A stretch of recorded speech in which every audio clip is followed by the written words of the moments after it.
அச்சோ என்ன பண்ணிட்டு இருக்க? நான் ரெசின் ஆர்ட் கிளாஸ் வந்து May 4th and 5th வருதுல்ல, ஸோ அதுக்காக கிட்டெல்லாம் பேக் பண்ணிட்டு இருக்கேன்.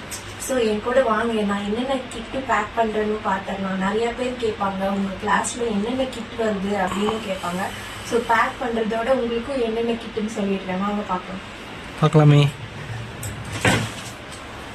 ஸோ இது பார்த்தீங்கன்னா ரெசின் ஆர்ட் தேவையான ஃபர்ஸ்ட் நம்மளுக்கு ரெசின். ஸோ இது பார்த்தீங்கன்னா 300 grams. இது கூட பார்த்தீங்கன்னா நமக்கு கிளாக் மேக்கிங்காக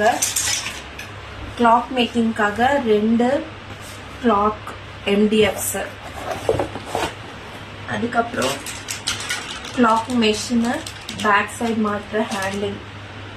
அது கூட பார்த்தீங்கன்னா நமக்கு கிளாக் மேக்கிங்காக இந்த நீடில்ஸு, அதுக்கப்புறம் இந்த ஸ்க்ரூஸு, செகண்ட்ஸ், மினிட்ஸ் எல்லாமே.